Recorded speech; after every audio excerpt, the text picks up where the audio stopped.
दी है, उस वोट से उनकी पीड़ा को हरने का काम करूंगा।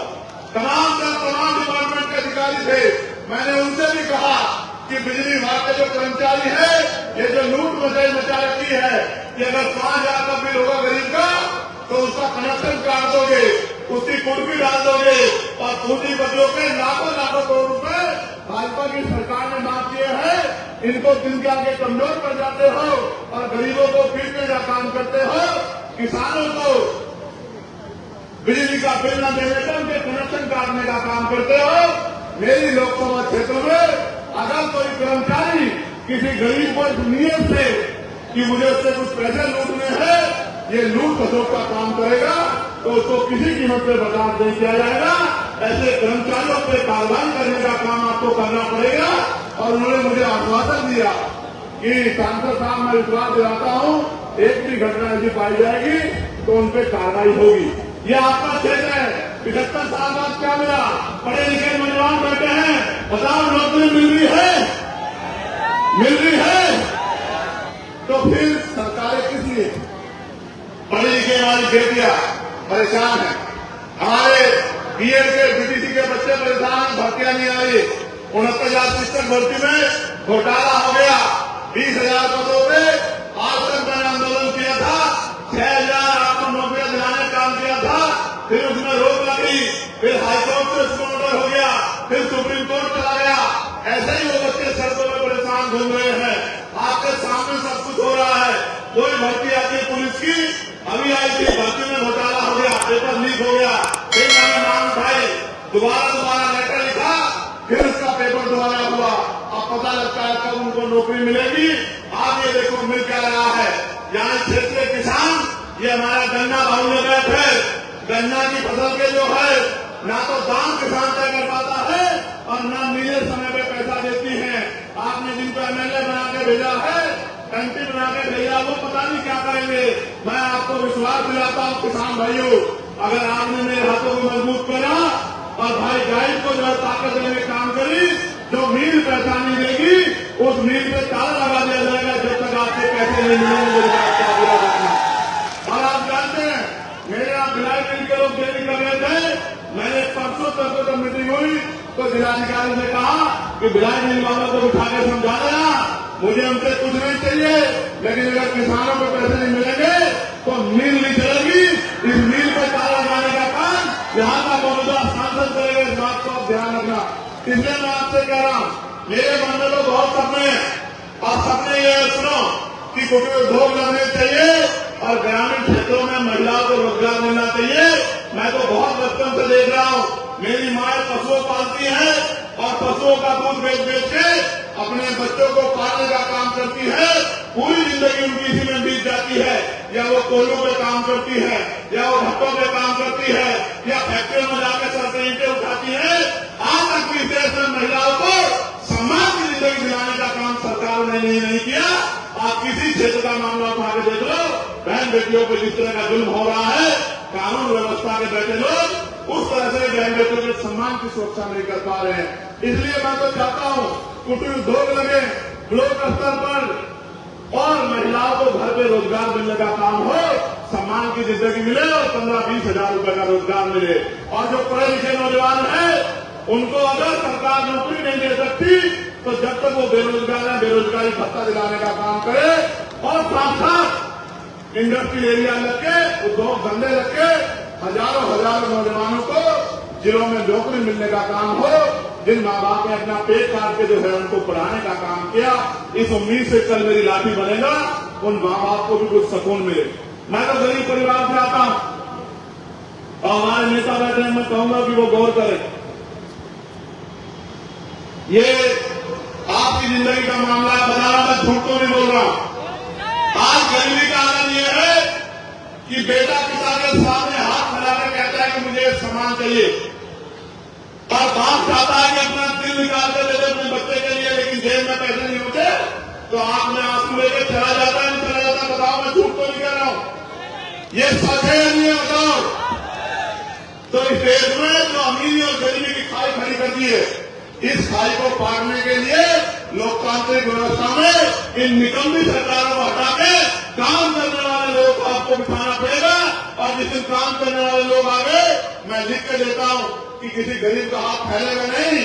वो गरीब का इतना सक्षम होगा कि वो किसी दूसरे की मदद कर सके। जो पॉलिसी हमारी मैंने पार्लियामेंट में उठाई, आपने सुना नहीं होगा, और मैं आपको कहता हूं, बताना किसने पॉलिसी दी है क्या, कि एजुकेशन पॉलिसी ऐसी होनी चाहिए कि चाहे प्राइम मिनिस्टर का बेटा हो, या राष्ट्रपति का, या मुख्यमंत्री का, या केंद्रीय मंत्री का, या स्टेट मिनिस्टरों का, या डीएम का, एसएसपी का, सीओ का, दरोगा जी का, या गांव के सरपंच का, जिला पंचायत का, या आम मजदूर किसान का बेटा, सबकी पढ़ाई सरकारी स्कूल में होनी चाहिए। होनी चाहिए, उनसे बताओ क्यों होनी चाहिए? सुनो, अमीर को पढ़ा लेंगे प्राइवेट में, गरीब कहां पढ़ाएगा? कहां पढ़ाएगा? सरकारी में। और सरकारी में मास्टर कहां है? और पढ़ाई कराओगे सरकारी में, आप बताओ। और अगर सरकारी में पढ़ाई लानी है तो फिर जिलाधिकारी के बेटे को पढ़ाओ, एसएसपी के बेटे को पढ़ाओ, मंत्री के बेटे को पढ़ाओ, विधायक के बेटे को पढ़ाओ, क्योंकि कानून को बनाते हैं, कानून को वो लागू कराते हैं। जब उनके बच्चों को अच्छी पढ़ाई मिलने की बारी आएगी तो गरीब किसान मजदूर के बच्चे को भी अच्छी पढ़ाई मिलेगी। और जो जेब कटाई होती है इस नाम पर प्राइवेट स्कूलों में, वो जेब कटाई बंद हो जाएगी। मैंने कहा पार्लियामेंट में कि हेल्थ पॉलिसी ऐसी होनी चाहिए कि गरीब को भी बेहतर से बेहतर इलाज मिलेगा। कैसे? अमीर को प्राइवेट में चला जाएगा, गरीब कहां जाएगा? बताओ कहां जाएगा? तो मैंने कहा कि सरकारी अस्पताल में सुविधा तब आएंगी, डॉक्टर तब मिलेगा, मशीनें तब होंगी, टेस्ट तब होंगे, दवाइयां तब मिलेंगी, जब जिलाधिकारी का बेटा, उप जिलाधिकारी का बेटा, बीडीओ का बेटा, सीडीओ का बेटा, जब विधायक का बेटा, मंत्री का बेटा, और खुद बीमार होने पे ये सब लोग, उनके परिवार के लोग, और मुख्यमंत्री हो, उप मुख्यमंत्री हो, या मिनिस्टर हो, या प्रमुख सचिव हो, या डीजीपी हो, जितने भी अधिकारी कर्मचारी हैं, जितने नेता संवैधानिक पदों पर सरकारी मान्यता लेते हैं, गांव के सरपंच से लेके और राष्ट्र तक सबका इलाज सरकारी अस्पताल में होना चाहिए।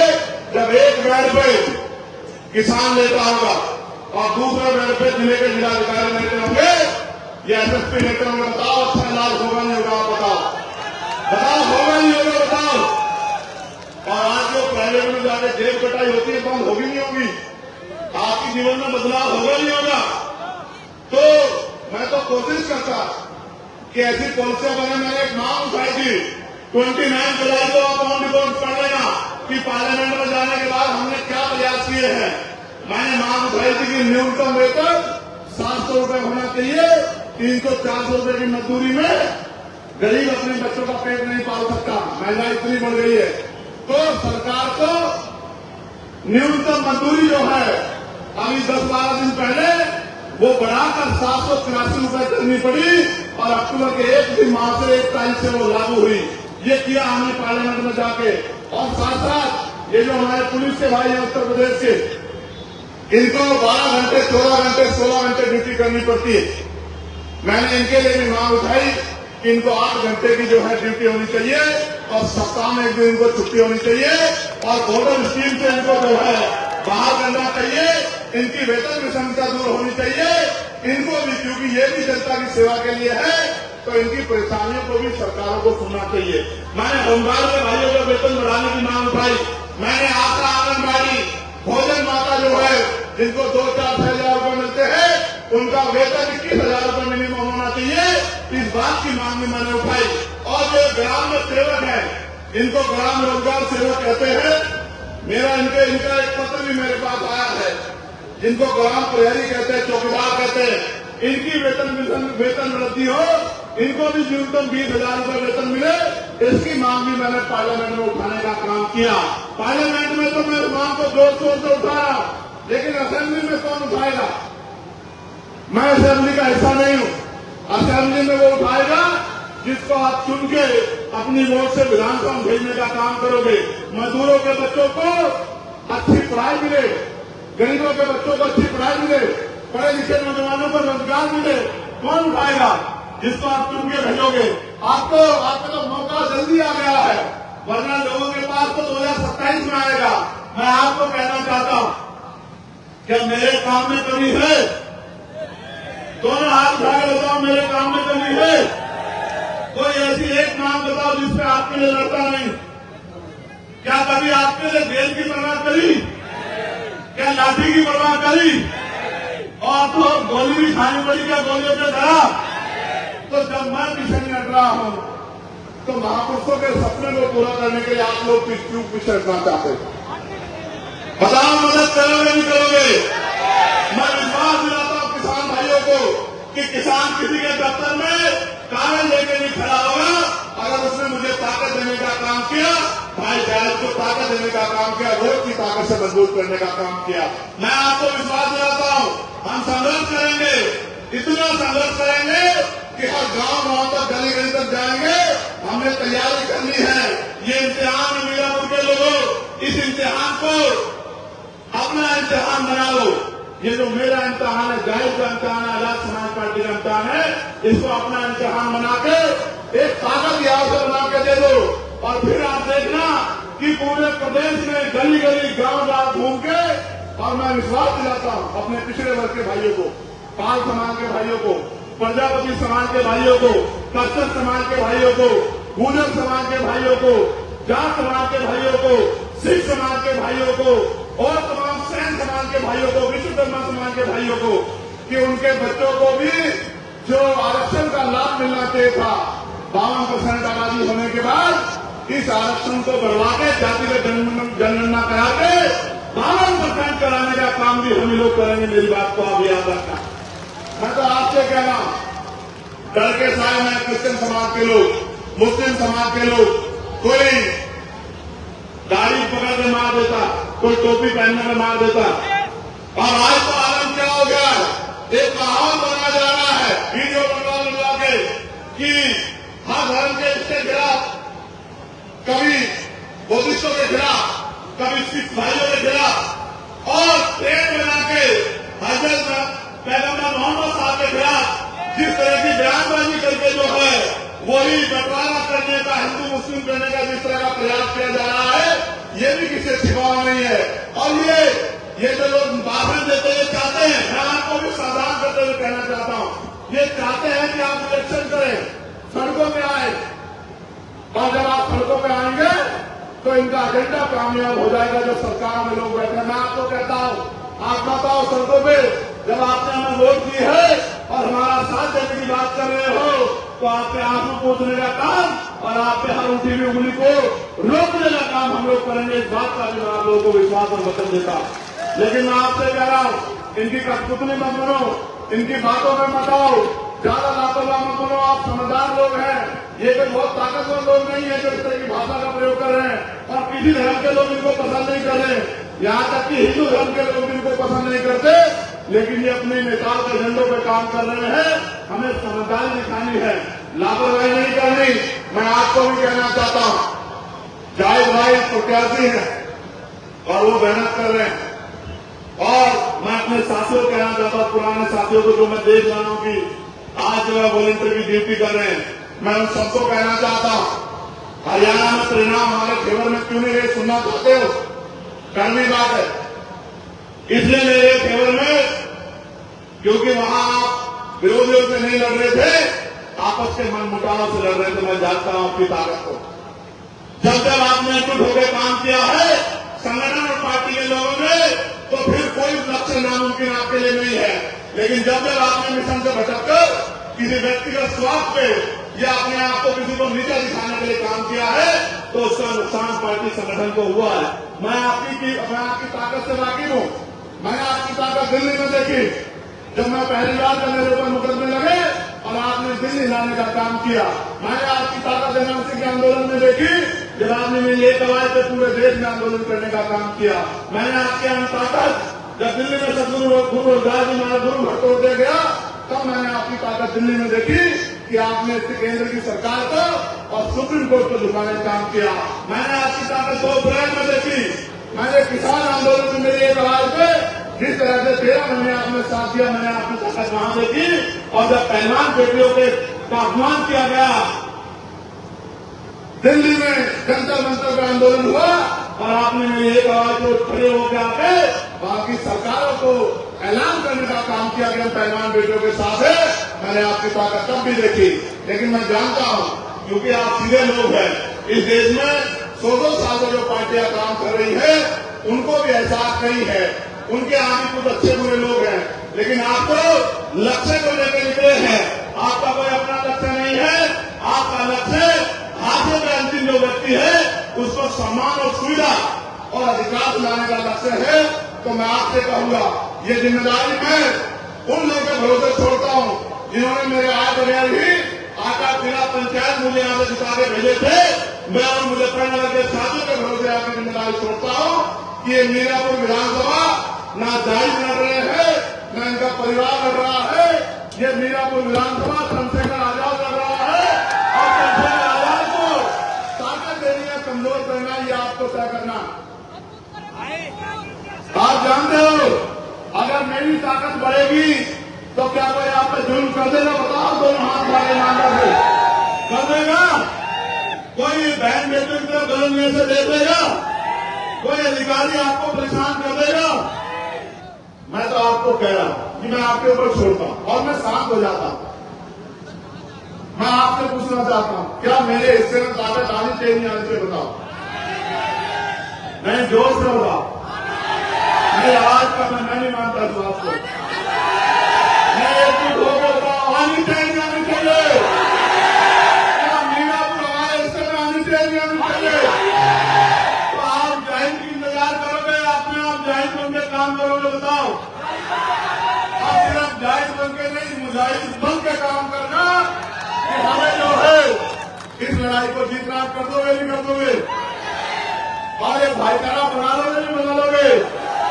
और जब जैसे आपकी ताकत आज बनी है, आप देखना बहुत सारे लोगों को नींद नहीं आएगी, नींद नहीं आएगी और वो लग जाएंगे कि कोई झगड़ा हो जाए, कोई विवाद हो जाए। तो मैं आपको धैर्य रखने के लिए भी कहूंगा, समझदार दिखाने के लिए कहूंगा, 2 कदम पीछे हटने के लिए कहूंगा, लेकिन इसलिए कि लोगों का भला करना, इसलिए पीछे हटने कहूंगा। लेकिन ये आपसे कहूंगा कि अब आपके कंधों पर जिम्मेदारी है। कौन कहता है नौजवान कमजोर होता है? कौन कहता है? शहीद आजम सरदार प्रताप सिंह सराभा 19 साल के थे जब उन्होंने देश की आजादी के लिए बलिदान दिया था। अंग्रेजों के सामने घुटने नहीं टेके, शहादत स्वीकार की थी। शहीद आजम सरदार भगत सिंह 23 साल के थे जब उन्होंने हंसते हंसते फांसी का फंदा चुमा था। और शहीद आजम संत शहीद शिरोमणि उधम सिंह जी, जिन्होंने जनरल वॉरवार को लंदन में जाकर सबक सिखाने का काम किया था। कौन कहता नौजवान कमजोर होता है? नौजवान जो है निर्माण नहीं कर सकता। और आपका अपना सिपाही, आपका सबसे छोटा वर्कर चंद्रशेखर आजाद आज नौजवान जो है जितने बड़े लोगों के दांत खट्टे कर रखे हैं, आप नहीं जानते हो क्या? बताओ, पार्लियामेंट में आपके कार्यकर्ता से ज्यादा मजबूती से कोई आवाज उठाता है क्या आपकी? बताओ, लीडर होने वाली उठाता हूं नहीं उठाता हूं? तो मैं फिर आपसे कह रहा हूं, एक बार साथ दिया तो आपकी एक ताकत बनी। अब उत्तर प्रदेश में लक्ष्य बना लो, और कुछ पार्टियां तो आपको हराने के लिए लड़ेंगी। याद रखना मेरी बात, वो भाजपा से नहीं लड़ेगी जिसका से चुनाव होगा। यहाँ सीधा सीधा चुनाव भाजपा से होगा, ये बात को मेरी याद रखना और हौसले में रखना, क्योंकि वो शाम दाम दंड भेद और मशीनरी पुलिस सबका प्रयोग करेंगे। डर तो नहीं जाओगे? वैसे तो तुम मेरे बहादुर शेर हो, तुम डरने वाले लोग नहीं हो, मैं जानता हूं इस बात को। और ये तो तुमने खतौली में भी करके दिखाया था कि मैं नहीं जानता इस बात को कि बड़े बड़े लोगों को भूत बिठाने का काम किया था। लेकिन मैं आपसे कह रहा हूं, अगर ताकत नहीं बनाओगे तो सड़कों में नारे लगाते रह जाओगे, और ताकत बनाओगे तो फिर आपके लिए क्षेत्रों में काम करा पाओगे, पॉलिसी बनाने के भी कानून असेंबली में बनेंगे। लखनऊ में, मीरापुर में नहीं बनेंगे। मीरापुर के लोग तो वोट की ताकत देके भेज सकते हैं। मैं एक और बात आपसे जानना चाहता, जब आप 100 रुपए का सामान खरीदते हैं, जब आप 100 रुपए का सामान खरीदते हैं तो सामान को चेक करते हो नहीं करते हो? करते हो नहीं करते हो? ये देखते हो सामान पूरा है या नहीं है? ये देखते हो कि एक्सपायर तो नहीं होगा सामान? देखते हो ना? और जिसको वोट देते हो वो 5 साल आपकी गले में भी दिखाई देता, फिर कुछ सोचते हो नहीं सोचते हो? कब तक ठगे जाते रहोगे? कब तक ठगे जाते रहोगे? जब 10 रुपए के 100 रुपए के सामान पर सोचते हो तो बाबा साहब अम्बेडकर के कुर्बानियों से नहीं मिली, 4-4 बच्चों की कुर्बानी से मिली वोट को देने जाओगे तो इस बात सोच लोगे नहीं सोच लोगे? पक्का? तो बताओ फिर क्या होगा परिणाम? जोर से बताओ और जोर से बताओ। चाहते हो नहीं चाहते हो जीते? दोनों हाथ उठा के बताओ, चाहते नहीं चाहते हो? तो ठीक है, फिर मैं धन्यवाद दूंगा मेरे छोटे भाई संजय रवि का, जो जिला पंचायत भी है वार्ड नंबर 45 से और जिला सचिव है बसपा में थे और 27 साल पार्टी की सेवा करते रहे और 27 साल बाद और आप जानते हैं खुशी से नहीं मजबूर हो गए, क्योंकि अपने लोगों को मृत्यु नहीं दे सकते हैं, आरक्षण को खत्म होते नहीं देख सकते हैं, अपने बच्चों के हक अधिकार खत्म होते नहीं देख सकते हैं, इस देश की सरकारी संपत्ति को लूटते नहीं देख सकते हैं, इस देश की सरकारी नौकरियों को बर्बाद होते नहीं देख सकते हैं, निजीकरण के जरिए आपके अधिकारों को, आपके बच्चों के हिस्से को छीनते नहीं देख सकते हैं। इसलिए मैं, संजय और हमारे तमाम साथी सब लोगों ने संकल्प लिया है कि अब हम चाहे मिट जाएंगे लेकिन अपने लोगों के अधिकार को छीन के इनके कुंडली मार के किसी को बैठने नहीं देंगे। मैं धन्यवाद दूंगा ये माननीय के सभी साथियों का, आजाद समाज पार्टी के सभी साथियों का, हमारे मिशन 78 के सभी नेताओं का और हमारे अनुशासन समिति का, हमारे लीगल सेल के साथियों का, और सबसे ज्यादा धन्यवाद दूंगा आपका। मेरे साथ ऐसे दोनों हाथ मारे खड़े हो जाओ, अपनी जगह पर खड़े हो जाओ।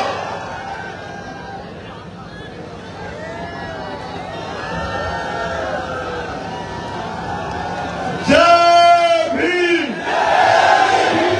जय भारत, जय जवान, जय किसान, जय मंडल, जय जोहर, मीरापुर की जनता जिंदाबाद, मीरापुर की माता बहने महान जनता जिंदाबाद, अच्छा मेरे साथ रहोगे तो जिंदाबाद रहोगे,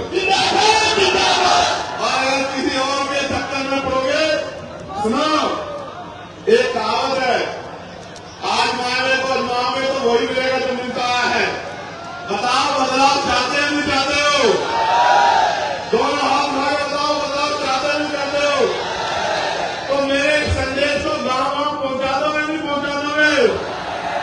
अपने आप से वर्कर नेता बनकर काम कर लोगे नहीं कर लोगे? इस लड़ाई में मेरी मदद कर दोगे नहीं कर दोगे? पक्का?